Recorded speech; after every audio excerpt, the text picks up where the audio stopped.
Welcome to AUPE's webinar, Why a Green New Deal Matters to AUPE Members and to Alberta. I'm going to get started by explaining our objectives and running through how you can participate in this webinar. Today is Tuesday, October 6th, 2020. A quick reminder that if you're joining us from your employer's computer or internet, please hang up.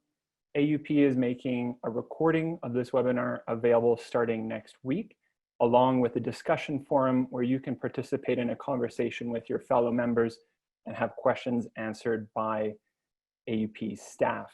So please do not use your employer's work time for joining this webinar. I'd like to acknowledge that we are on Indigenous territory. No matter where you're joining us from in Alberta, you find yourself on treaty lands for either Treaty 8, 4, 6, 7, or 10. We'd like to acknowledge that Indigenous peoples of Turtle Island inhabited this land long before settlers ever arrived, and I especially recognize the leading role that land defenders and water protectors have played in climate action, as well as the personal sacrifices they've made when standing up against harmful and destructive extractive industries. By the end of this webinar, we're hoping that you're going to come away with a richer sense of what the Green New Deal is. Our objectives are as follows. Describe why a Green New Deal benefits AUPE members, including how it would stop runaway climate change and fight inequality. We hope that you'll be able to explain to a fellow worker the benefits of a just transition and why AUPE and other unions should be part of the discussion about a sustainable future. You should be able to come away from our webinar having identified resources to continue learning about these important issues on your own, about some important organizations you can support, and how to get involved in the fight to make a Green New Deal a reality. Well, how are we going to do this? We have an agenda. This is our plan. We're going to start with a poll, and we'll explain in a few moments how you can use that poll function on webinar. We have a beautiful illustrated animated video explainer to share with you. And then I'm going to turn over the presentation to two AUPE members just like you who are from the Environment Committee at AUPE. And they're going to explain the problem in a few slides and then get into the solution. They're going to present also many of the groups in Alberta that are already working on climate organizing and similar issues. They're going to summarize why this matters to you and to Alberta. We're going to finish off that presentation with a couple of key examples of workers who are already on the case, who have started making proposals that fit beneath the larger umbrella of a grand vision called the Green New Deal. We're going to bring in some guest speakers for you, and I'll introduce them when we get to that point in the conversation. Two wonderful guests we're very grateful are here with us today on this call. We're going to end off with explaining how you can get involved in a book giveaway contest. We've got 3 different great books about the Green New Deal to give away, and we're going to ask you to fill out an evaluation form and a call to action. Let me introduce myself. My name is Jordan Thompson. I use the pronouns he and him, and I am an education representative at AUPE, and I'm going to be your host for this webinar.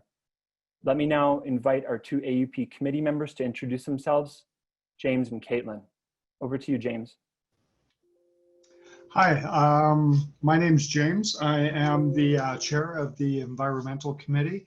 I've been with Alberta Health Services at the Alberta Children's Hospital for 14 years, and I've been a union labor activist for 13 of those years. I currently sit on the provincial executive, and I have supported all sorts of union as well as environmental causes, as well as social activism for a very long time. It's something that I'm very passionate about. I go by the pronouns he and him, and I'm really happy to be here today. Thanks, James. Hey, Caitlin. Hi, so my name is Caitlin Wolfert. I use the pronouns she and her, and I am a member of the Environment Committee, and I am a member of Local 2 Government Services, and I work for the Ministry of Health in Public Health. Thanks, Caitlin. Ferris, over to you. Could you introduce yourself and then explain how our viewers are able to participate in this call and maybe how they can contact the Environment Committee if they want to follow up after this webinar. Yeah, no problem. My name is Faris Sapani. I am an organizer, staff organizer at AUPE, currently supporting the education department. And for this webinar, the chat function will not work as a normal chat function, but keep your eyes on that chat function because I'm going to be dropping links there with various additional materials that you can use, as well as contact information for how to get in touch with the Environment Committee. We will also be doing polls throughout. Those should just pop up on your screen. And also another thing we ask is we really want to encourage audience participation in this. And what we're looking for is questions from you. So as you'll see, there's a Q&A button at the bottom of your screen. At any point throughout this, if you have a question, please drop it in there. We would love to answer it. We're either going to answer it right in that Q&A section, or we will be doing a Q&A later on in this presentation where we'll be posing some of those questions to our panelists. So please use those as much as possible, and yeah, keep an eye on the chat function. Thanks. Thanks, Faris. Well, without further ado, let's get started in this. I'm going to start off with the poll that Faris was just mentioning. We have 4 questions for you. You can reply either yes, no, or don't know, prefer not to say. And I'm going to share that survey with you in just a moment. But before I do, I want to mention that the questions we prepared were loosely based on some of the questions that appeared in a much larger survey that was commissioned by researcher Seth Klein and administered by Abacus Data last summer. 2,000 residents of Canada from coast to coast participated. And after you reflect on these questions, I'll mention some of the results from that larger survey so you can compare and see how your opinions stack up against those of the other people. Okay, I'm gonna launch the poll. You'll see it on your screen, and I'll read the questions out loud for any of the audience who are joining us by audio only. First question, do you consider climate change is a serious problem? Second, would you agree that our governments should diversify and make large investments in new sustainable infrastructure and industries? So you'll see these questions on screen. You can go ahead and reply now. I'll leave the poll open for another few moments. I'm going to ask question 3 of 4. Question 3 says, assuming that we do transition the economy and society away from fossil fuels, should governments commit to a good jobs guarantee for all people currently employed in the oil, gas, and coal industries? And the final question, question number 4, should governments expand public services in the caring economy? This is education, healthcare, childcare, and elder care in order to build resiliency in our communities. I'm going to close this poll now. You've all had a few moments to reply, and I'm going to share the results back with you. And I think it should be no surprise that AUP members agree that we need to expand public services. It's important to note that many of you agree with some of the basic principles of what a Green New Deal involves. When asked, most Canadians actually have not heard of a Green New Deal before. Only a tiny minority, approximately 15% of people in Canada, will say that they've heard of this term before. So that should give us pause, that's part of our job, is to spread the word about what it is. But once people understand what it's all about, there's a massive majority of people who are in support. 72% of respondents to Seth Klein's survey agree that we need a Green New Deal. Faris is going to post in your chat box right now links to the survey where you can look at the responses from people from across Canada. I'd like to share some of the important takeaways or lessons that I think we need to keep in mind when looking at the findings that Seth Klein had. And the first is that most people see climate change as a problem affecting them here and now. There's very few people who still deny that climate change is a reality, and they don't see it as something happening in the future or an abstract idea.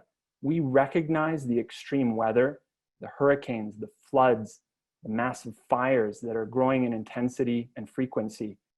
And we're really anxious and worried about it.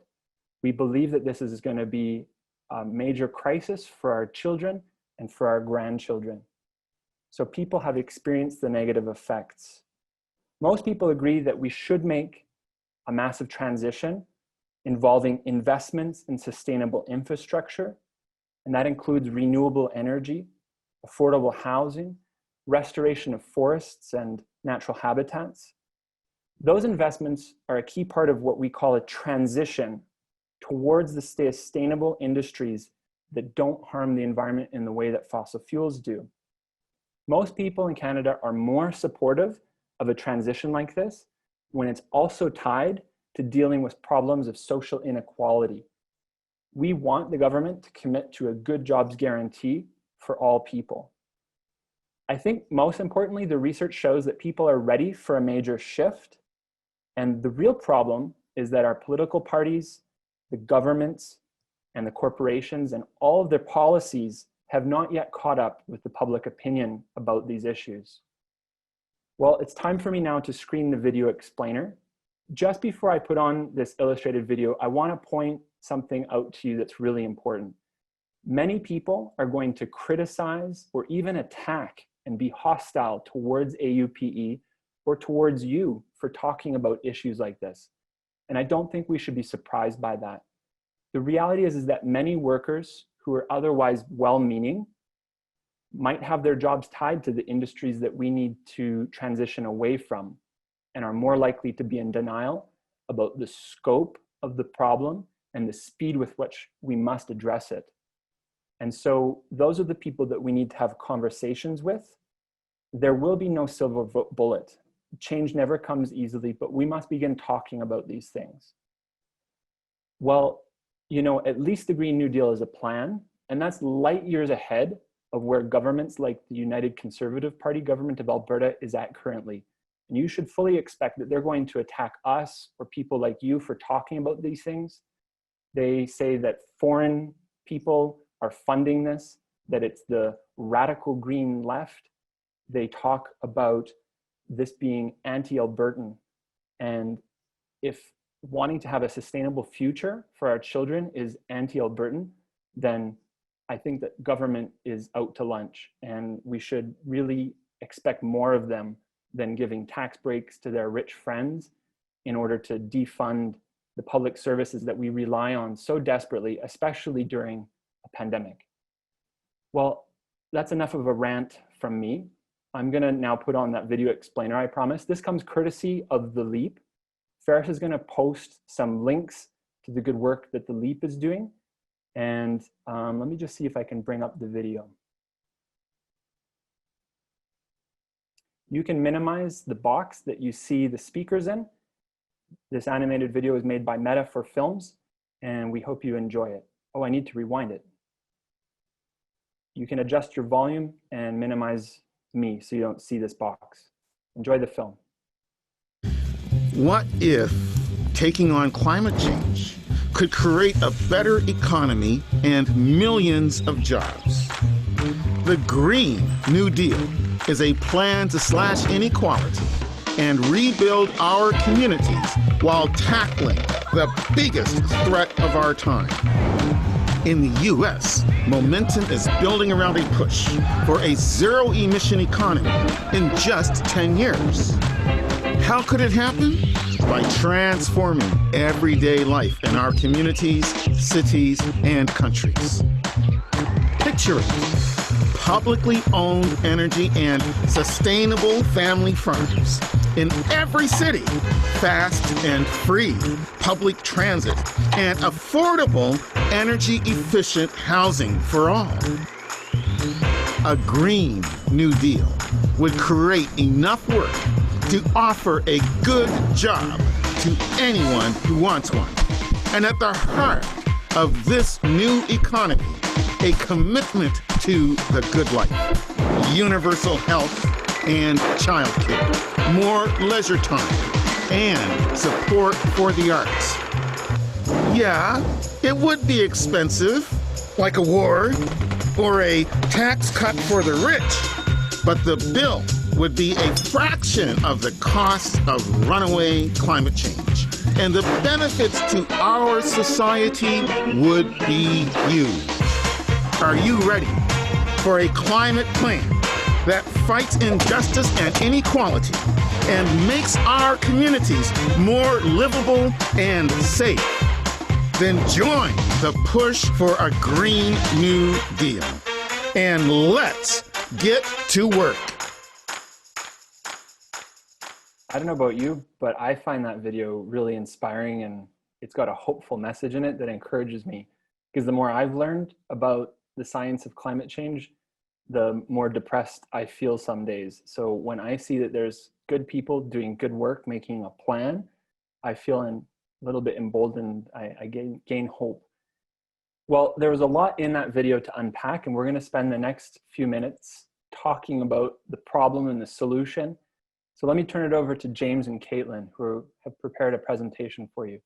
Climate change, we've all heard of it, and some people don't understand the impact of it and how present of a problem it is. See, the planet is rapidly warming up, and human activity is adding to that change by burning fossil fuels.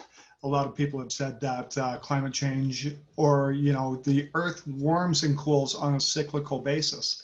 But the warming of the Earth has happened in the past, but over the course of millennia. In this case, it's happening over the course of decades. And the burning of fossil fuels is adding to it. And the more we do it, the more it accelerates. Caitlin? Yeah, just to emphasize your point, James, I mean, the last 5 years have been the warmest 5 years we have ever seen on our planet. And as a result of that warming, we see more regular environmental disasters like forest fires, more destructive storms, more droughts, more floods. And all of these types of environmental crises often cause more conflict amongst people. So we see people being forced to leave their homes and seek refuge in new places. So we see a migration crisis as a result of people having to deal with their homes being destroyed because of climate change. Yeah, if you look at, say, California or Australia, the massive amounts of people that have had to move because of those things, it's unprecedented. Same thing in the northern part of Canada, in the Arctic. We now have a Northwest Passage, an open Northwest Passage. And that's what happened over the course of decades. It wasn't there before. And just a few months ago, in Siberia, of all places, it was 38 degrees Celsius. Unbelievable, absolutely unprecedented. And so it's, in addition to the climate crisis, we also have this crisis of injustice and inequality. Even when everything is going okay, in COVID times, we have maybe a little bit of a different perspective, but even when things were going well, we continue to see people being forced to work in low wage, temporary, part-time, gig and precarious jobs that often have no benefits or pensions, while at the same time, a tiny group of elite business people and corporations amass more and more profits off the backs of workers. And as this problem continues and this inequality continues to grow, we also see that climate change often makes this inequality even worse. People who are already vulnerable, who experience things like food insecurity and lack of access to clean housing or to clean water or affordable housing, the climate crisis often just makes that even worse. We see people often have reduced life expectancy and poorer health as a result of all these problems with our climate. And then because they are vulnerable, it just compounds the problem, makes it worse and worse. Yeah, and it seems that governments and corporations are doubling down on the policies that created this problem. They're reinforcing the idea that the economy is dependent upon resource and extraction economies. And you mentioned the gig economy. And, you know, that is actually even starting to apply to oil and gas workers. Now, our government, the UCP, has given major tax breaks to these oil and gas companies, only to see them pull up stakes and bail out of Alberta, leaving these dedicated, hardworking oil and gas workers at loose ends. And it's a failed policy. We need to ask them, we need to demand for them to rethink their approach to the economy, to the future, to industry in Alberta. Absolutely. And it's important to remember that when we're talking about the climate crisis, the richest 10% of our society are responsible for 52% of the world's carbon emissions in the past 25 years. So even when we talk about Alberta as being, or Canada as being, a relatively low contributor to carbon emissions worldwide, we have to keep in mind that we are just as responsible, if not more responsible historically, and that the people who are the poorest and the least responsible for climate change will ultimately be the people who experience the worst outcomes, including Indigenous people, migrants, and people of color. Yeah, but unfortunately, our governments and corporations just aren't doing enough of what it is that they need to do. In the 80s, the problem of climate as well as environment came to the forefront, and people stepped up. People started recycling. Like, I mean, just the idea of going through your garbage and separating paper and glass and plastic was absolutely unthinkable. Now, not to do it is an unthinkable idea. However, the corporations and the governments that have the most control over these things and are responsible for the lion's share of how we work and function in this modern day aren't doing enough for us to protect our future, to protect our kids and our grandkids. Totally. And it's important to remember that fossil fuel companies have known about the negative impacts of climate change for over 40 years and have invested huge amounts of money in public disinformation campaigns to deny the science and to lobby politicians to allow them to continue to extract fossil fuels and ultimately to waste precious years. Even when politicians talk the good talk about transitioning away from fossil fuels, they're simply not doing enough to actually stop the catastrophic climate change that we're facing. For example, if the federal government were to fulfill all of its current promises around future climate measures, Canada would still overshoot its targets in our carbon budget agreement from the Paris Climate Accords. And to make this even worse, then we have politicians that on one hand, we'll talk about how we need to do better and reduce carbon emissions while approving new fossil fuel infrastructure that just exists into a deeper hole. And then the very worst of us are those politicians like Jason Kenney that are in active denial about the seriousness of the problem or whether climate change is even happening at all. Or even openly hostile to even having the discussion. So, okay, there is a solution. A really good job of summarizing this crisis and the problem. I get a clear idea now that we're talking about the climate emergency caused by an economy that doesn't meet everyone's needs anyway, and our government isn't acting quick enough to deal with this. So tell me a little bit about some of the solutions, or where do you see us moving towards something that's called this Green New Deal? Well, solutions have happened in the past. If you look at the Great Depression, it took the power of the people to initiate change. Now, these guys, they came out of the First World War, and then they faced a global economic collapse. And then, particularly in North America, they experienced an environmental disaster in the massive drought and what they called the Dust Bowl. And governments weren't doing enough. So people got together, they organized, they mobilized, and they demanded change. Did you want to continue on that, Caitlin? Yeah, I think it's a really good it's a really good place to draw inspiration from, because in the 1930s, they were looking at this same dual crisis that we're looking at today. They had huge inequality and economic crisis that was staring them straight in the face, while also dealing with environmental disaster. At the time, 1 in 4 Canadian workers were out of work.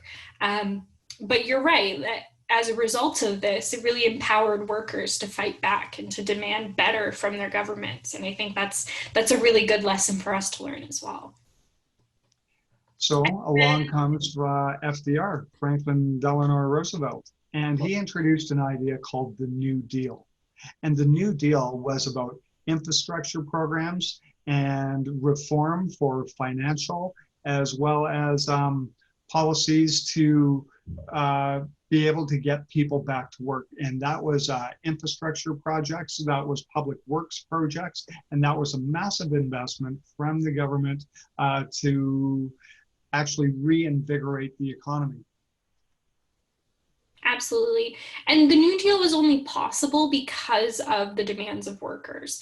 Workers organized actions like sit-down strikes, factory occupations, and 3 general strikes.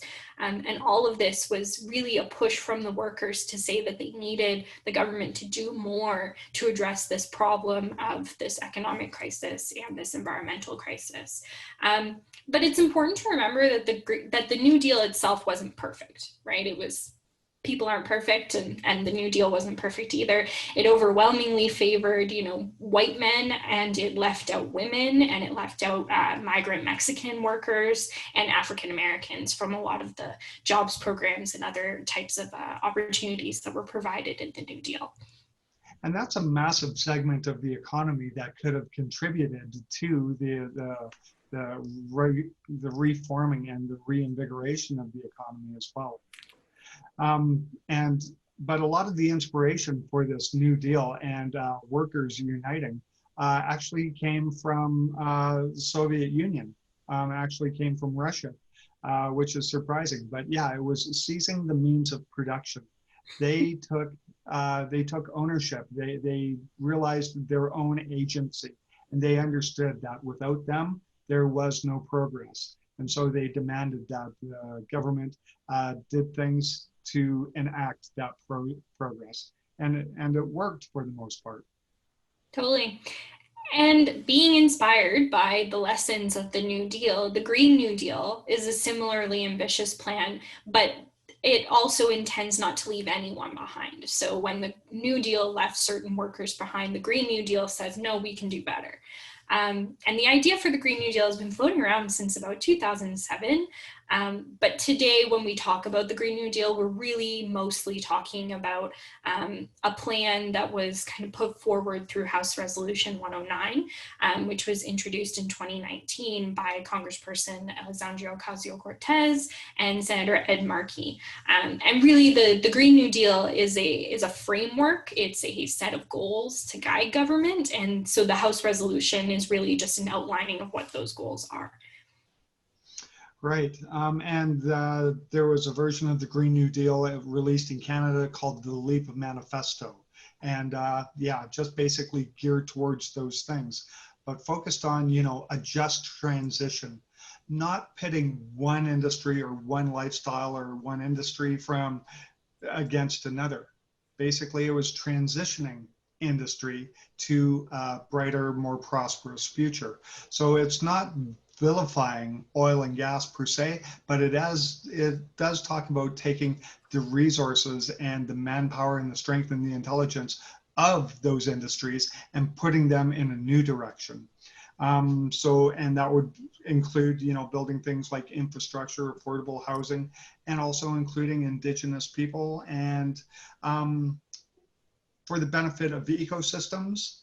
And a lot of these jobs would be unionized jobs where the employees actually have agency with the employer, and with the employees and the employer, they work collaboratively towards a happy, prosperous, functioning workplace.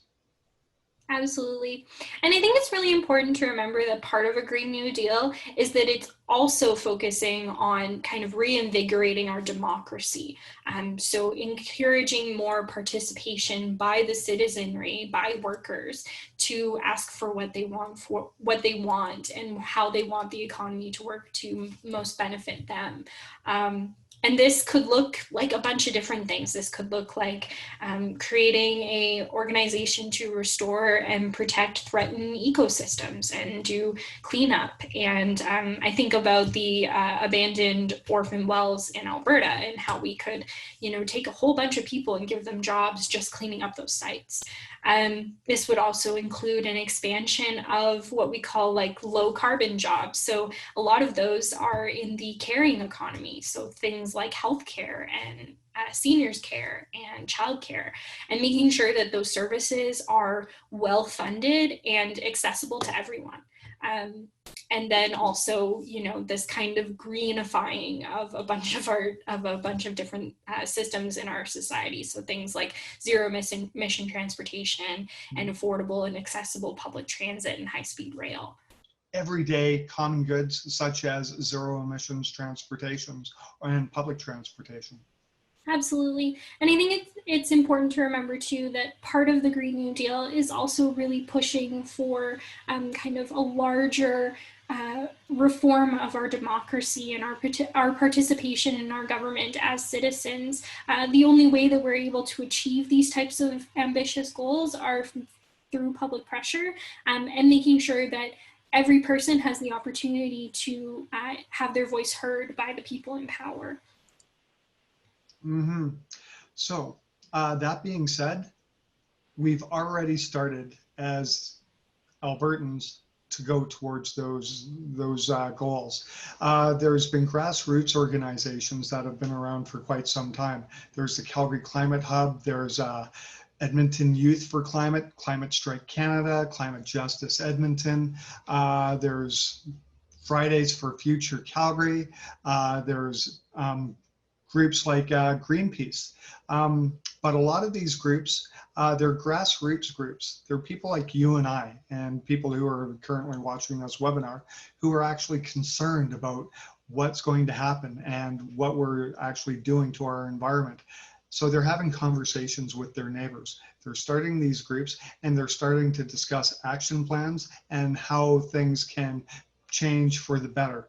And so those action plans start with having conversations with your friends, your families, your neighbors, your coworkers, and taking those conversations to your elected representatives.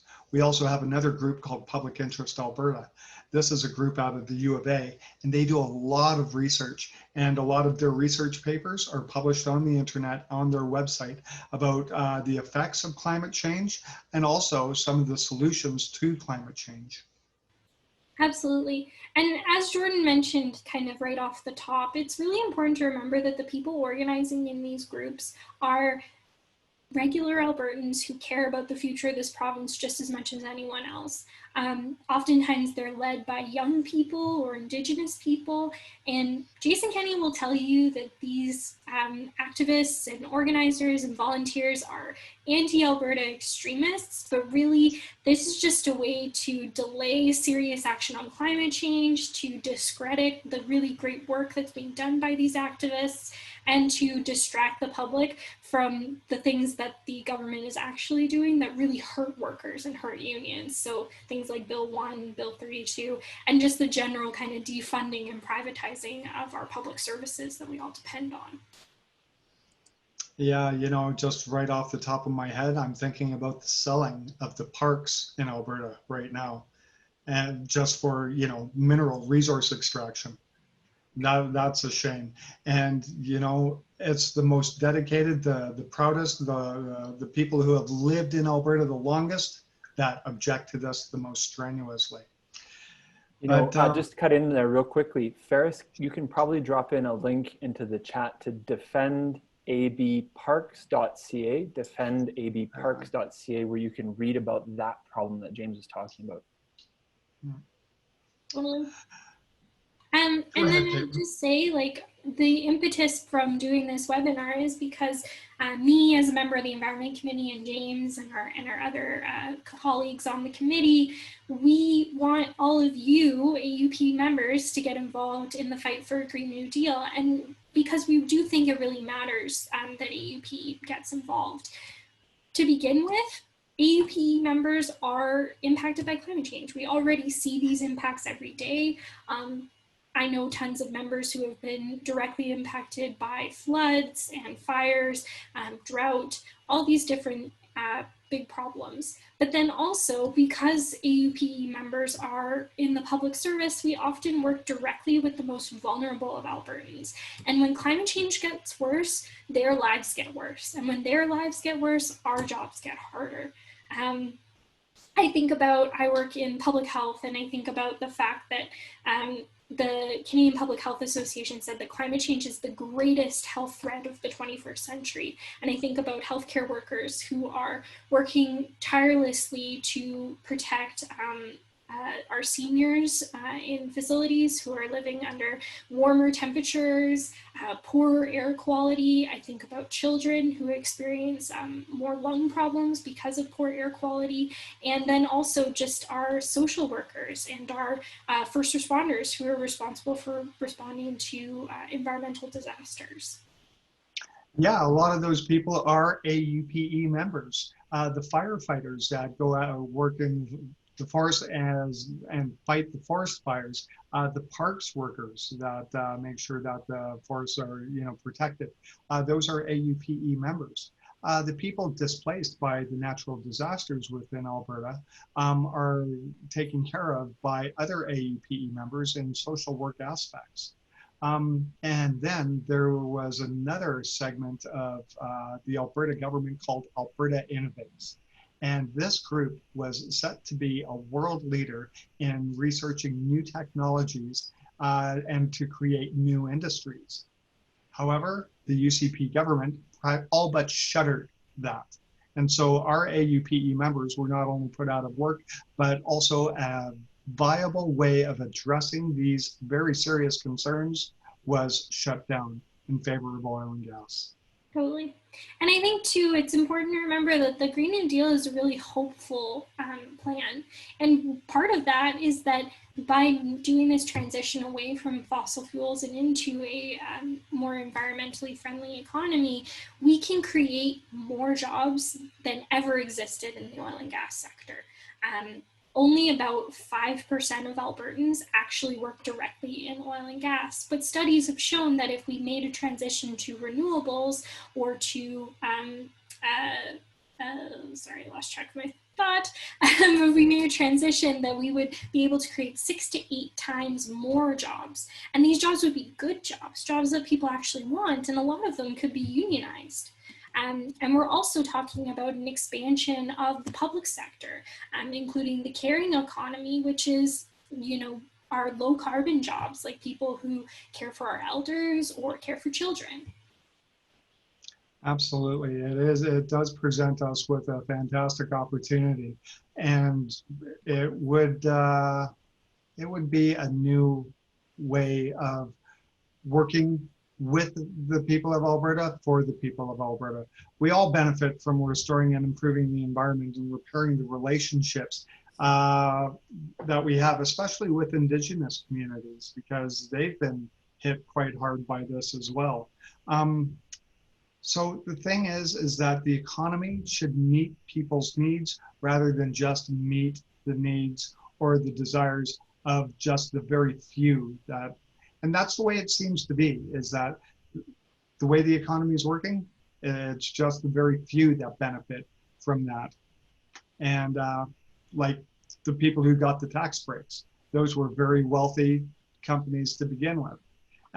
Meanwhile, the people who didn't get the tax break, the people who go to work every day, depend on these jobs, those large companies, like I said, they pulled up stakes and bailed after getting such a generous tax break, when that type of funding could have been used to create jobs and protect industries as well as environment. Absolutely. And the Green New Deal gives us an opportunity to reimagine entire industries like agriculture and forestry. And the great news is that we a lot of this work has already been started by other workers and unions across the country. And a really good example is Green Jobs Oshawa. So when General Motors announced in 2018 that they were going to shut down their plant in Oshawa around Christmas time, the assembly line workers lobbied their union, Unifor, and the government to bring the plant under public ownership. And their proposal was to have the plant repurposed to be able to use to convert government vehicles over to electric. And this would create a huge opportunity of green manufacturing within the Oshawa region. Do you want to talk about delivering community power, James? That was a great example of, the people seizing the means of production, and it benefited the people who work there, but also the people who benefited from the products and the services that they were providing. Another good initiative was by the Canadian Union of Postal Workers. They call it delivering community power. And what that is a way for the economy to work through an existing infrastructure like the postal system. So it would be delivery of things like pharmaceuticals and food products, as well as postal banking. Now, a lot of banks won't go into small communities because they don't see the benefit. But every small community has a post office, and that is a service that's vitally needed by many people. And that would be expansion to the economy like nobody's ever seen before. It would be the result of that would be fantastic. But we do have a representative from CUPW with us today. He can probably give us more information on that. Just before I bring Roland in on the discussion, James, I wanted to see if Ferris has taken any questions from our audience that he's able to repose to you. Maybe James and Caitlin, do you have time to take one quick question about something that's been covered in the presentation so far? Sure. Yeah, I have one for you. It's so how do we get from where we are today to a Green New Deal? Like, how do we as workers push for that? May I? Good question. I think, sorry, James, I'm gonna jump in, but Go ahead. Yeah, for sure. What we really need to do is we need working people to band together and be willing to aggressively push our governments and people in power to do the right thing. And I think unions like AUPE are in a really excellent position, given that we have so many members, that we really can push for something like this and really do what's best for everybody, not just our own members. And a lot of the biggest wins that we've seen from unions have also benefited our whole society. And I think the Green New Deal is a real opportunity for unions to get out in front of this problem of inequality and climate change and propose real solutions that would actually help everyone. Absolutely, absolutely. How do we do this is the question. How do we initiate this kind of change? This change begins with having conversations. I'm pretty sure when you talk to your friends, your family, your neighbors, your coworkers, they're going to have the same concerns that you do. And once you have those conversations, you start coming up with ideas. And then when you have those ideas, you can start lobbying your elected representatives. And your elected representatives, they are used to doing the status quo. They're used to listening to industry and, towing that corporate line. However, through enough pressure from their constituents and through enough conversation and enough lobbying and enough campaigning, they have to listen. And these solutions are within arm's reach. We can do it. It's definitely possible. It's just a matter of will. And collectively, in the community, we can create that will and we can initiate that change. Hearing you both speak and say that, I'm reminded about how there's so many things that we enjoy today that we take for granted, that unions and workers were a part of fighting for and demanding in the past. Pensions, the weekend, paid vacation, maternity leave, all kinds of other things. And I'm just struck by, some people might think, oh, this is kind of a lofty idea. Things can change very quickly in society. We forget when we look back at those historical moments how quickly things pivot. my answer to that audience member's question about how do we do it, I think you have to be prepared to fight. You know, the discussion about whether climate change is real is over. Now we're in a fight to solve it. And it's not just about asking your neighbors and having conversations with your friends, but getting a commitment from people to do something. So my challenge to you would be, the next time there's a climate strike in one of our cities, come to it. Another idea might be to initiate that in your own town or community. We need more people to get involved. I heard this work by this political scientist whose name was Erica, and the rest escapes me, but she studied all kinds of social movements in the past, and they found that when 3.5% of the population participated in a social movement demanding some kind of change, they make it politically impossible for the elite not to realize that change. So we just need to build. In Alberta, that would be about 140,000 people. That sounds like a lot of people to get involved, but we can get the active involvement from that many people. It is possible. I want to bring in our guests. We have 2 more guests that are just raring to go and have some really great ideas to share with our audience today. Keep typing in your questions in the chat box. Ferris is going to be replying to those either privately or publicly in the Q&A section, and he's going to save up some more of your questions for the end. Let me introduce Roland Schmidt and Stephen Buehler. In between delivering mail with Canada Post, Roland was a work floor activist and organizer and shop steward for 15 years. He was really frustrated with his union's lack of commitment to mobilize the collective workers' power. And so last year, Roland won the presidency of CUPW Local 730 in Edmonton and District. And he did that on a platform of grassroots education and work floor organizing. So welcome, Roland. I'll introduce also Stephen. Stephen is a machinist in the oil and gas industry, where he's been working for the past 11 years. Stephen grew up around the trades, and he saw them as a good way of making a decent living. He chose a skill set that he knew would be able to be applied in a variety of industries. He got frustrated seeing the lack of action by really powerful people who could transition Alberta towards sustainable industries, but they weren't doing that. So he decided to get involved and take action. He volunteers with Climate Justice Edmonton, where he's been a climate organizer for the past 2 years. So Stephen, let me start with you. You're an oil and gas worker. You wrote an open letter to Prime Minister Trudeau. Ferris is going to post a link to that letter. And in that letter, you basically demanded the Prime Minister start working towards transitioning the economy away from oil and gas and towards renewables and making massive investments in other things that we need. Why would you do that? Why would you jeopardize your livelihood? So would you tell me a little bit more about yourself, your job, and the volunteer work you do with Climate Justice Edmonton? Yeah, thanks, Jordan. So I guess to answer like the first part of your question, I mean, I don't really see it as necessarily jeopardizing my job. I think it's more, I see it more as like ensuring that there's longevity in my job. You know, especially living in Alberta, we are seeing a lot of oil and gas companies starting to leave the province, starting to go elsewhere because, you know, oil's not nearly as profitable as it used to be back in the 90s, even, you know, the early 2000s, back when I started working in oil and gas. So yeah, I think, you know, I see it as a way to ensure that I have, that I'm able to support myself in the future.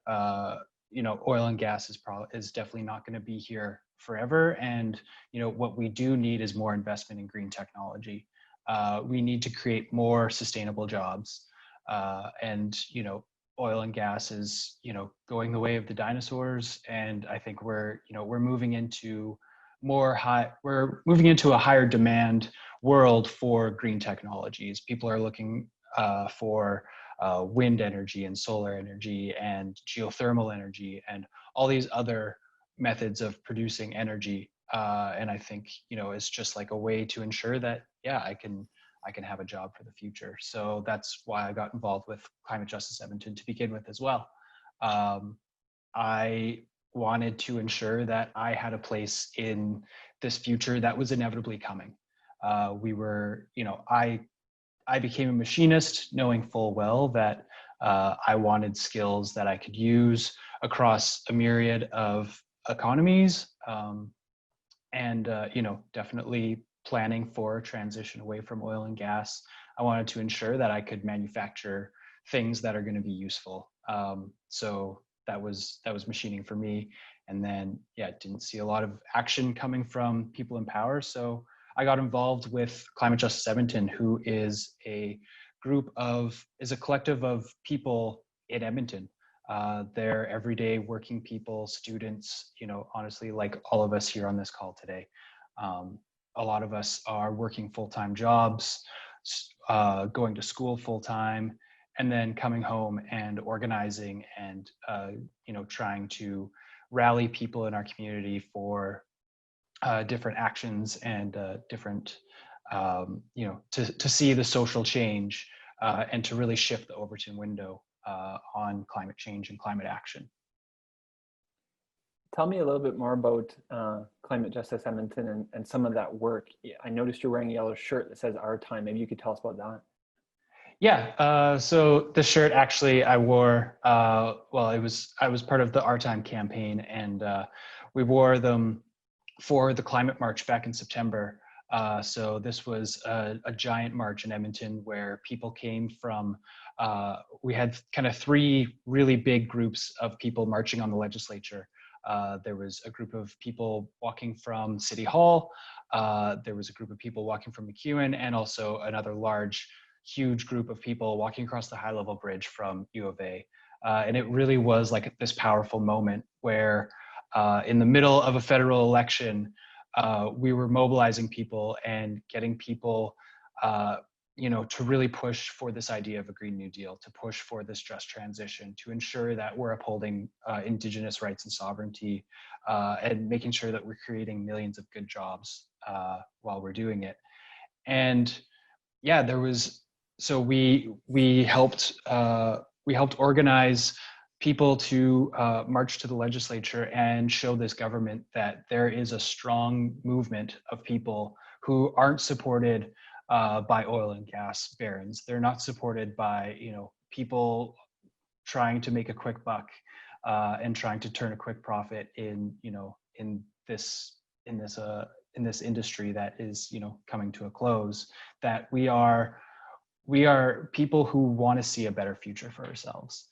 And we marched, and we amassed a huge people at the legislature, and then a couple weeks later did it all again with Greta Thunberg. Climate Justice Edmonton has definitely been working hard to mobilize people, mobilize the community for these kind of bold transition plans like a Green New Deal.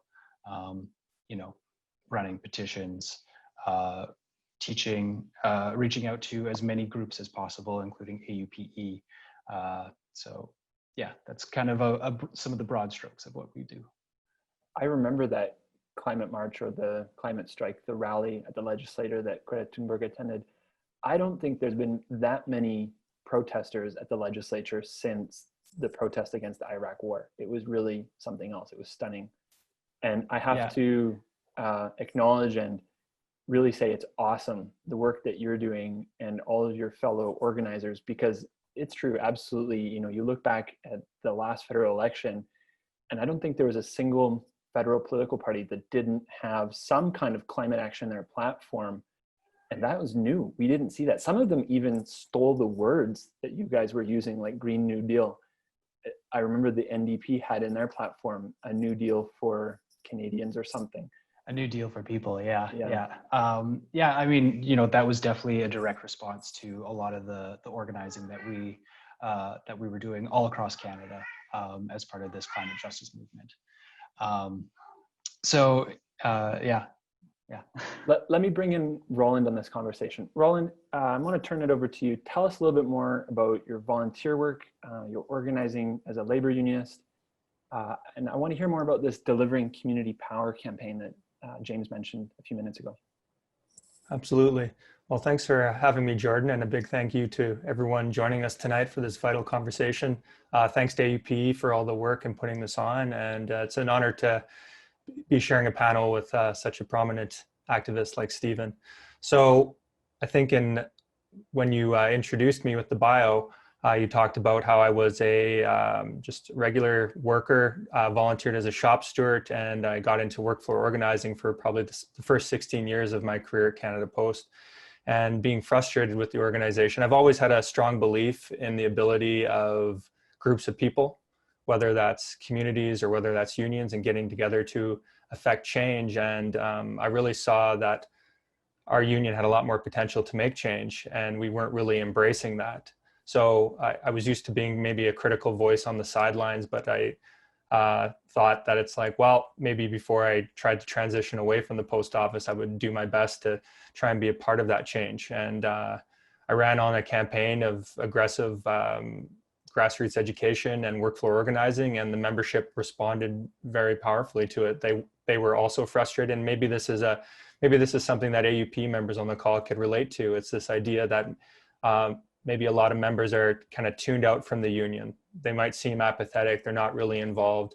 But the way I sort of see that is it's our responsibility as leadership in these organizations to grab their attention and to inspire them to rise to the challenge. People do want change, but unless they feel confident in the organizations advocating something, they're going to be less likely to get involved.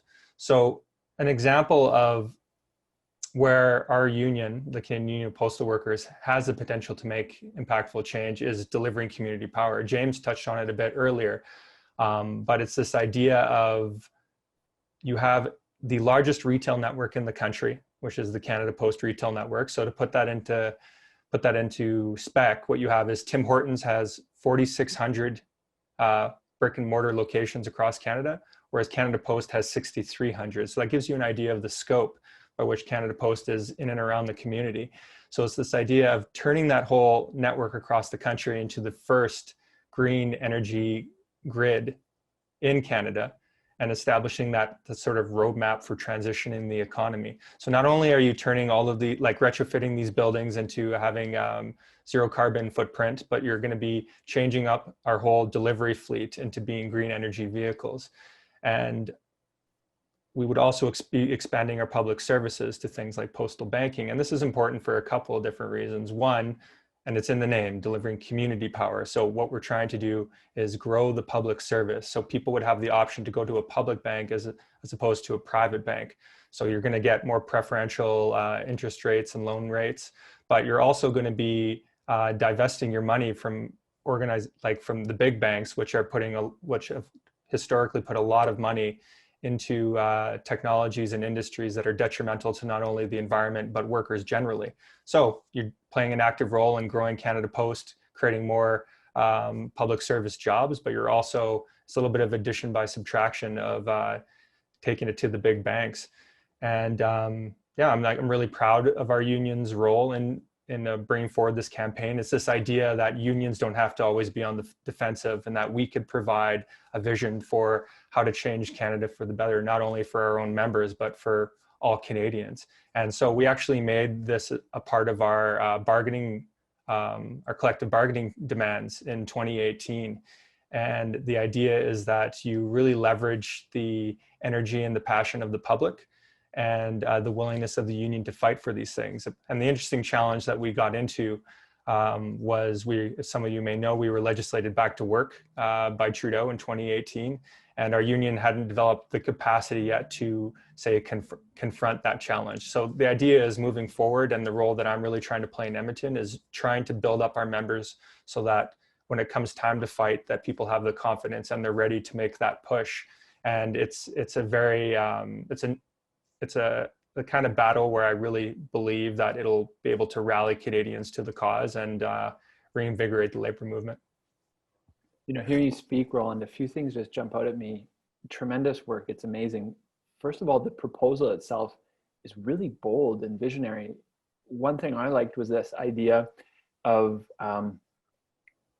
your letter carrier being also a kind of a community service worker and expanding the scope of the public service. So that person would be doing seniors checks, or delivering medications. So the delivering community power proposal was really awesome. And then you guys put that on the bargaining table. That was the second thing that really stood out to me.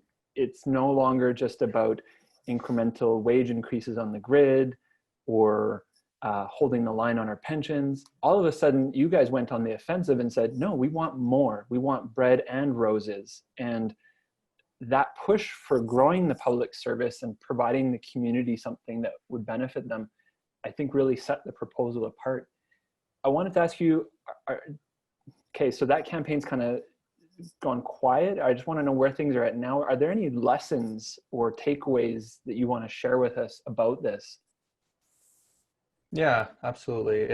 I think the biggest learning example from this campaign is, you could have a glossy pamphlet, you could have the website, you could do your press releases, and that's fine. And I think a lot of unions are very skilled in a lot of these methods, but it really comes down to the ability of your organization to be credible in the eyes of its members and get your members involved, right? So I really see the role of unions as supporting excellent work that's already being done in the community. James and Caitlin gave a very thorough list of all these groups that are involved in pushing from the community level. Stephen gave a lot of excellent examples of activists from all different walks of life coming together. And I just really see unions as being able to play a much more prominent role in that, because we do have the benefit of infrastructure. We have a baked in membership base. We have the resources to put on events like this.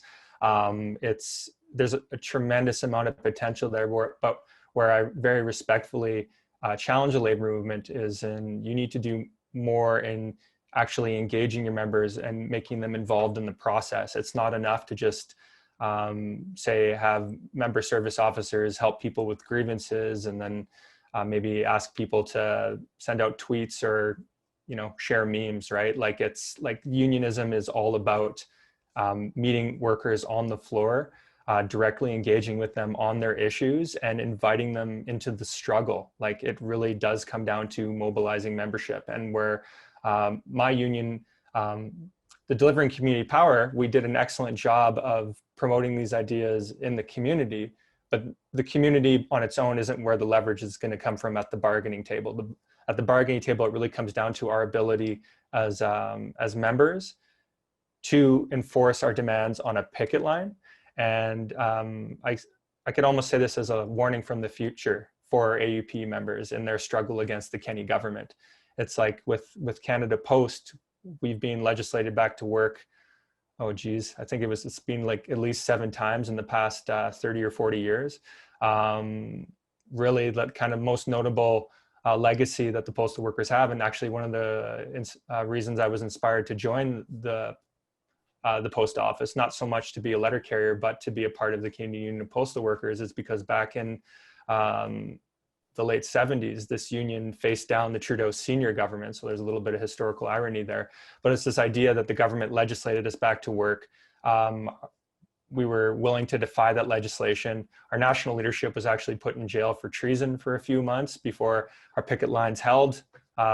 These people were pardoned. We ended up winning our demands, and all that pressure sort of culminated in 1981, where we, despite it being very unpopular with the Canadian public, one of our demands was maternity leave, right? People thought, who are these postal workers that think they deserve maternity leave? And that's a struggle that we won. And that's one of those examples of you establish it for a certain sector, and then it becomes a standard for everybody, right? So I don't think any worker is going to look at maternity leave and say, oh, we want to give that up. It's like, that's an example of unions fighting and winning.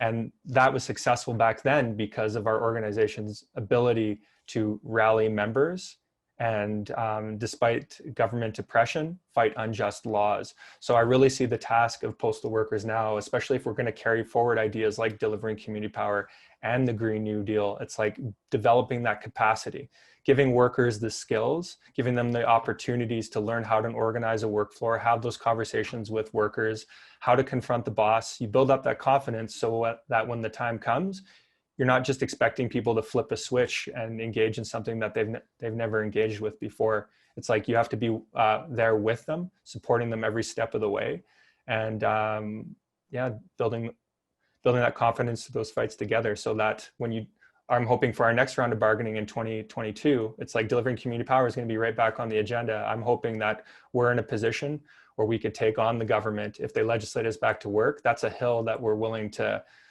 take our stand on. And I really think that the Canadian public and the rest of the labor movement would be there for us if we decided to take that very brave step and define that legislation, right? And it could be, very instructive for other labor unions on how to become relevant with their members again, because I really feel unions aren't doing enough to fight for their members. I'll come to that picket line, and I hope all the callers on this call will also. I have to say that's just tremendous, and thank you. It's amazing and very inspiring to hear you say that. I'm going to just quickly ask Stephen the same question, and I'm mindful of the time. I want to bring our audience in and let them pose their questions. Stephen, just quickly, can you summarize for me what you see as being the role of AUPE and other unions in the climate justice fight, and what can viewers on this call do?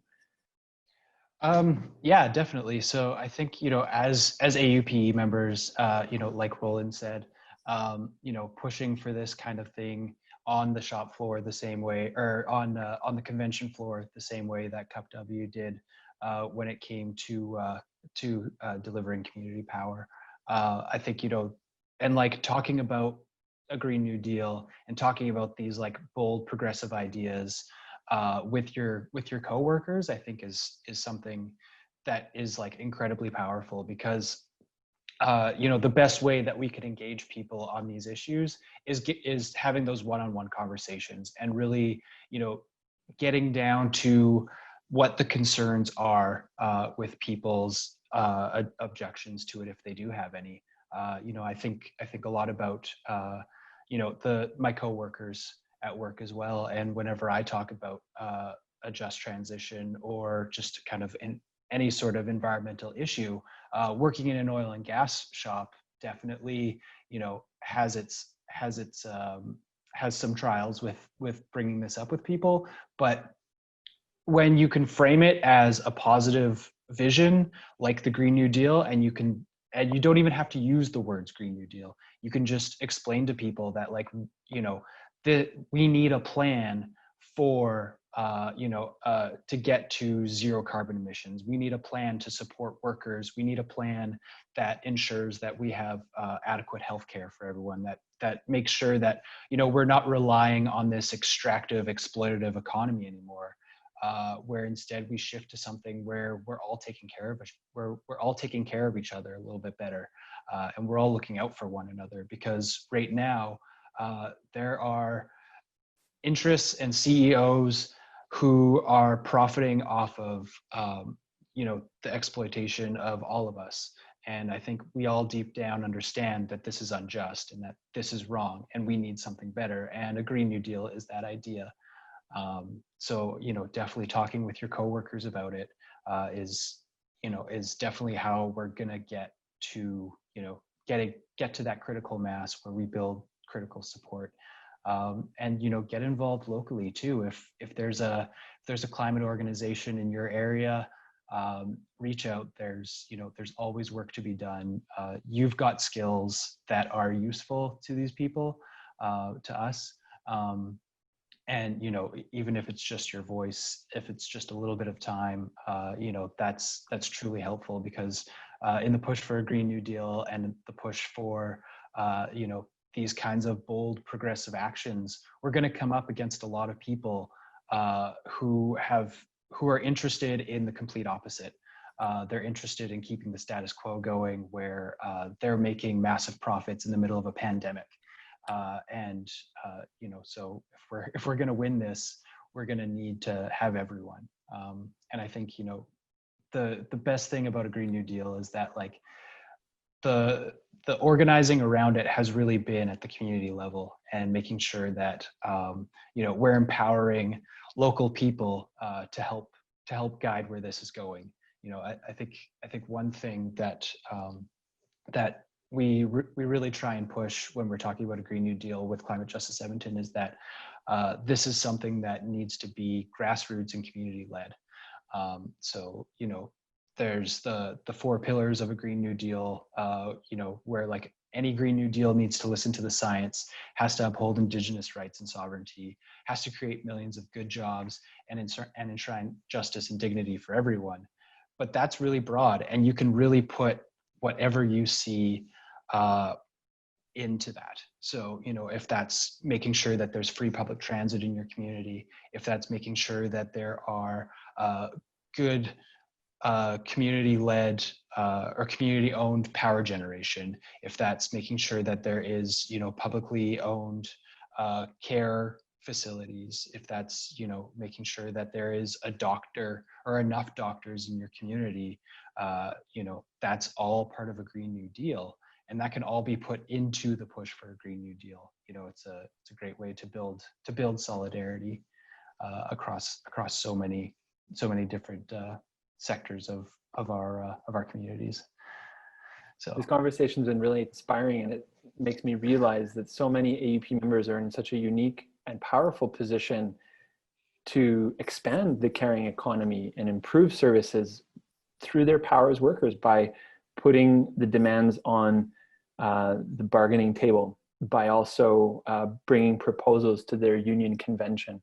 It's exciting and hopeful. So I appreciate both of your comments, and I want to bring both James and Caitlin back onto the panel and invite all of the wonderful panelists here tonight to take some questions from the audience. So I'll turn it over to Ferris. What are some questions that you have from our viewers? All right, so we have one that came in. So aside from this presentation, what is AUPE doing to support the push for a Green New Deal? James, do you want to take that one? I'll take a stab at it, sure. So AUPE has always had an environmental committee as far as I can remember. It's always been very, very important for them to recognize that without an environment, we don't have an economy. So it's about educating our members. It's about letting people know about the new industries and new technologies that can benefit Alberta workers and the Alberta economy, and it's about being open to those changes and those transitions and the possibility of new industries.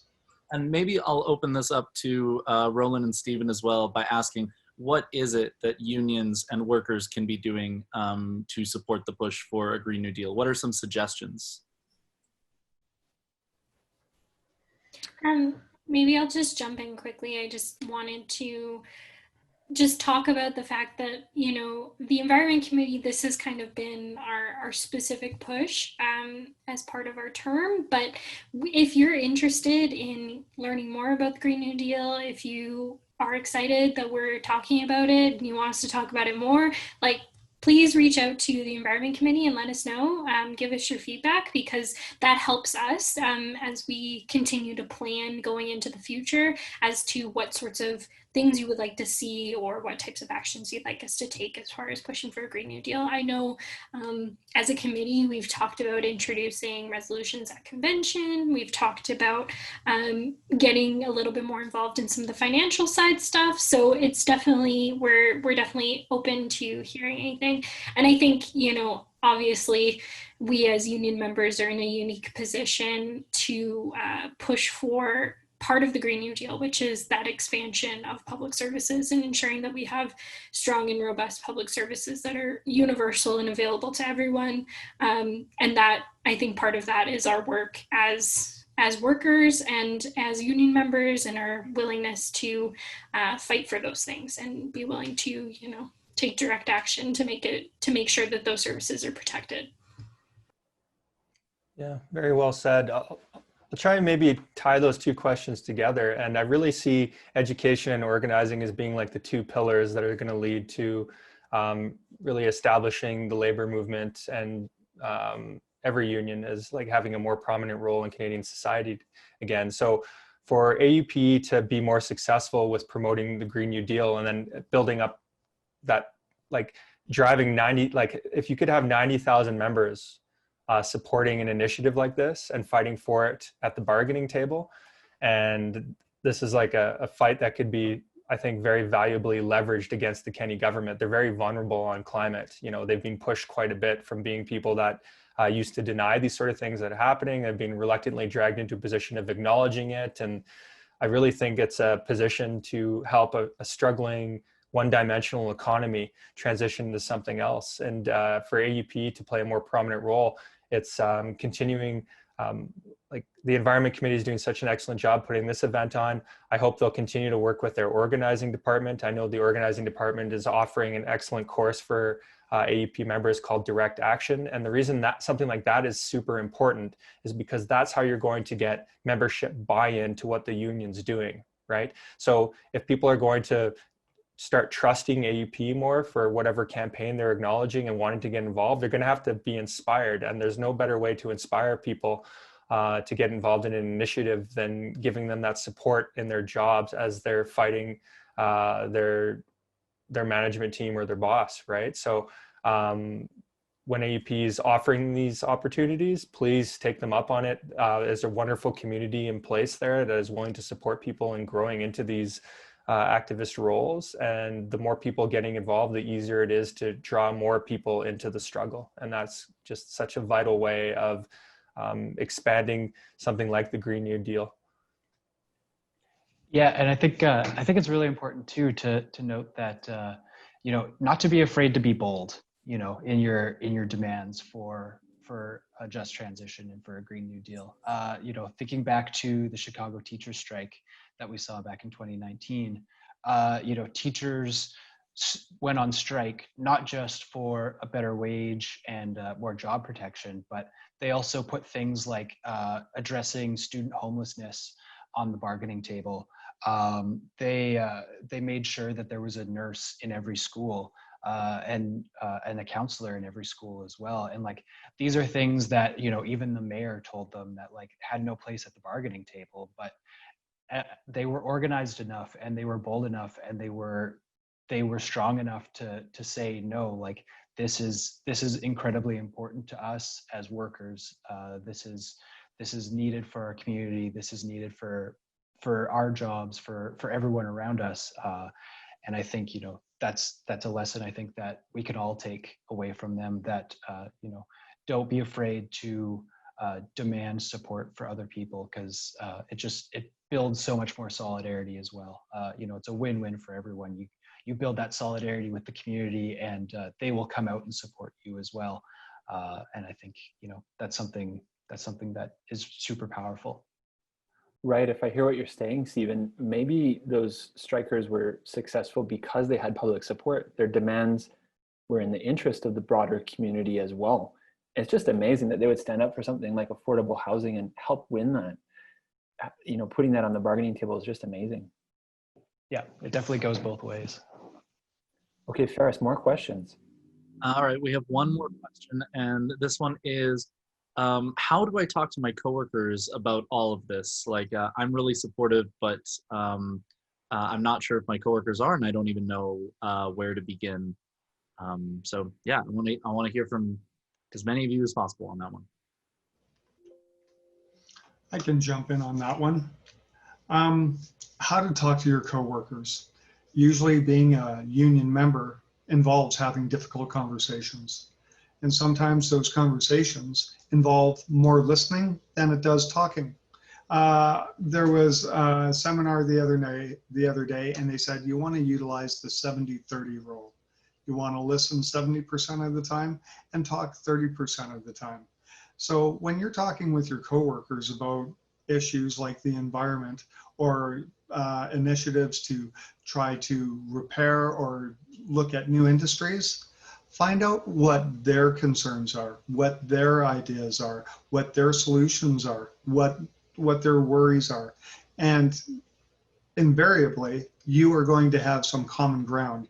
When they speak to you about what their ideas and what their feelings are, there's probably going to be things that you relate to. And it's in that type of relation that you can talk about possible solutions and the ideas that you've had. And also some of the things that are going on outside of the workplace, like with some of those grassroots environmental activist groups, or say talking to your elected representatives. And also, there's a myriad of resources out there. Lots of books, lots of YouTube videos. There's so many different places to get information. So that conversation doesn't have to end there. It can continue on. But the thing is just to know that you both have common interests and that you can relate to one another. And I think it's pretty obvious to most people living in Alberta that there is something wrong with the way our economy works. And I think the Green New Deal is a really great opportunity to talk about and to imagine what a different future could look like. And I think I want to acknowledge that a lot of AUPE members probably have connections to the oil and gas sector within their family or their friends. And there's a lot of just fear, really, that is where that comes from, is people really just want to be able to support themselves and their families. And the concept of doing a transition away from oil and gas can seem kind of scary to people. But I think the Green New Deal, because it is such a hopeful vision, really gives you an opportunity to talk about what a better future could look like, and acknowledging the fact that what we have right now isn't working for everyone and that we could do something better and something different. Yeah, I always really like trying to, address the fact that, our interests are not the same as the interests of the CEOs of the oil and gas companies. I think, especially being in Alberta, we try to get lumped in with these oil and gas companies, and that really doesn't actually exist. Looking at TC Energy just leaving the province recently, as well as Husky and the company that was formerly known as Encana, they all have started receding from the province. And I think when we're going to start talking about a transition, we need to start thinking of it as a proactive step for workers, for everybody in the province, because these companies, we can't rely on them. We can't expect them to save us because they aren't really interested in that. They're interested in making sure that they're maximizing their profits. So yeah, I think if we're going to, if you want to start talking about a transition, we should be talking about a transition with everyone and having those difficult conversations, and really getting down to the fears of what is holding people back from supporting a just transition and a transition away. And I think we can definitely really kind of we can almost kind of polarize the issue a little bit more, in that showing your support for oil and gas is actually just showing your support for oil and gas CEOs. You're not really supporting oil and gas workers. And these oil and gas CEOs will leave us at the drop of a hat. The moment that this is no longer, profitable, they will leave. And we need to come up with a plan that makes sure that we're leaving no one behind. Yeah, as enormous as this problem is, the great thing about being a part of a union is that you're never alone in facing it. So if a person is feeling maybe intimidated as to how to approach something like this, just rely on the support structures in place. I just saw in the chat, it was thrown up an email address on how to get involved in the environment committee. That's a perfect place to start, with just like-minded people in your organization. A great way to swap stories and get support and skills on how to have these difficult conversations. When the organizing department is offering courses on, say, direct action or workflow organizing, that's such an excellent toolkit to be able to just learn and experiment with talking to coworkers about these difficult things. The organizing and having these conversations is just like any other skill set. No one's expected to be spontaneously good at it, right? And you just need the opportunities and the support to flourish. And the union is just going to be very open-armed about offering those things to you. So if you want to get involved, please take the union up on that invitation and meet other people that could support you in that endeavor. Gareth, I think we have time maybe for one more question, and I want to explain to our audience how they can participate in the book contest. Sure. Okay, this is a quick one. It's with the strain on public sector budgets, where is the money going to come from to pay for a transition to a green economy? I love that question. James, or anyone, do you want to take it? Well, there's proportional, fair, and equitable taxation. Now, this is just coming from me. Now, I'm not an expert on the topic. And when you talk about taxes, a lot of people get really, really squeamish. Now, I know for me, myself, as an Alberta citizen, I like paying taxes. I really do. I like having lit streets. I like having a police force. I like having a sewer system. I like having electricity. You know, like the taxes that I spend, I'm grateful to have them. However, there are people who get away with paying less taxes than they could or should. Now, a marginal increase to those taxes would be an example of what they call noblesse oblige. Noblesse oblige is an age-old concept of where those who have benefited the most from an economy contribute more to the economy. So those who are very wealthy, like the big oil and gas companies, the large retailers, guys like Amazon or Walmart, you know, they pay a little bit more in taxes. And those funds can be directed towards making a transition towards a greener economy and something that's more ecologically sound, as well as creating jobs that are within that green economy. Those are just my thoughts on it. Yeah, I think a little bit more to add to what James was talking about. Yeah, I think, you know, taxing the rich is exactly, you know, how we're going to get there. There is a lot of money that is being sent offshore that you know, we are owed back to the public services, and I think it's really incumbent on the people who are profiting, you know, especially in the middle of this pandemic, making money hand over fist. I think, you know, they really do owe a lot back to the community. And I think it's also really important to think about, what does it cost us to not do anything? Like, sure, this will cost a lot of money, but how much more is it going to cost to deal with not going outside your house every day, dealing with wildfires more frequently than we're already seeing them? What's it going to cost us in transportation, you know, as we're paying more and more money for fuels to get around? You know, how is it that we, like, no matter what, this is going to cost money. We're here, we need to deal with it.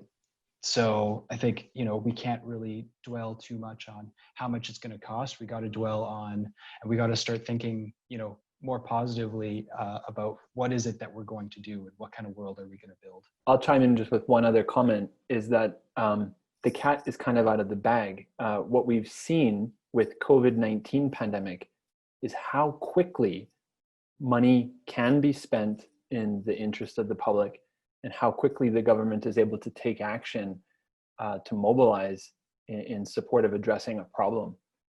So, you know, that to me is almost like proof. It's like, you know what, we can do it. When there's political will, it can be done. You know, I'm going to invite each of the panelists tonight to say farewell at the end of the call, but I'm going to move on just by mentioning our book giveaway for all those brave callers or viewers who have stuck with us to the end. Thank you. I'm very glad you're here. We have a book giveaway contest. We're inviting you to send us an entry, and we will randomly select 6 lucky winners to win a copy of one of 3 books. One of them is Seth Klein's A Good War. This is an amazing book. You can go to his website, sethklein.ca. He's still doing a book launch right new. This is flaming new. It's just off the press. And it talks about how it's a comparison between mobilizing for the climate crisis, looking back in history at how Canada mobilized for the Second World War. Very interesting read. I'd be remiss if we didn't throw in a copy of everyone's favorite labor economist. Jim Stanford wrote Economics for Everyone, and there's a chapter in here on the environment and capitalism. And we've got copies of A Planet to Win, Why We Need a Green New Deal. To win one of these books, send us a sign with a pro-worker, pro-environment, pro-union slogan on it. I don't actually want the sign. I want you to take a photo of you holding the sign with a slogan that you choose. I'll ask each of the callers to suggest their favorite climate slogan. Stephen, start with you. I guess I'll go with Just Transition Now. Just Transition Now. Roland? A new world is necessary. A new world is necessary. James? I love Alberta climate action. Love the button. Caitlin? System change, not climate change. System change, not climate change. I've heard some good ones. I like There is no planet B. And I've heard No jobs on a dead planet. So go ahead, pick one of those slogans or choose your own. Make it on a placard, use a Sharpie marker or some paint. Have a friend take a photo. Send that photo to education.webinar@aupe.org. If taking a photo is not your thing, you can also send us 2 or 3 sentences describing something very important that you learned from this webinar, your most important takeaway. Make sure when you send us your entry to provide us your full name, your employer, your job, and especially your mailing address. We can't mail you the book that you win if you don't send us your mailing address. Sharing entry implies your consent for us to share your story or photo on AUP social media. Your entry is due by the end of the middle of the end of the day next week. So Wednesday, October 14th, end of that day, please send us your entry. Take a minute or two to fill out our evaluation form. Ferris is posting that evaluation. Just takes a couple minutes and you provide us and the AUP Environment Committee with that important feedback that we need. You can also have your say on future educational activities that you'd like to see the AUP education team working on. Share the link for this webinar with your family, your friends, your fellow workers. Maybe you want to share just the link to the video explainer, but invite people to participate also who you know are coworkers and AUP members that can sign up for the on-demand version of this webinar recording along with the discussion forum that we're making available. You just have to have them sign up for AUP education courses at aup.org/training. Talk to your coworkers. This is the second big call to action. Remember some of the important lessons that I think we've all learned from this wonderful panel tonight. Bold ideas put on the bargaining table, organizing and mobilizing coworkers, because when we fight, we win. So talk and organize. Learn more, use the resource sheet that we sent you. There's films, podcasts, there's organizations to get involved with, whether you're in Edmonton, Calgary, or a smaller rural community. Join together with people who are thinking about these things and working on them. And with that, it brings me to the end. I'd like to invite each of our panelists to say farewell to our audience. Stephen. Yeah, thanks so much for joining us, everyone. Really hope to see you out there, and sending lots of solidarity out to all AUPE members. Roland, a farewell message? Yeah, it's always an honor to be involved in anything AUP is doing. And if you end up on the picket line, you could count on the postal workers to be there to support you. James. Well, I just want to put out a big thank you to Roland and Stephen. Your contribution tonight and yesterday is just invaluable. Keep up the good work, guys. Fight the good fight. You're doing a great job, and just thank you so much for participating.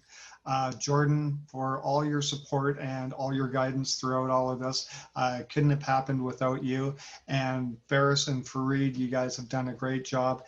And Caitlin, my sister, it was great talking with you. It was just fantastic conversation.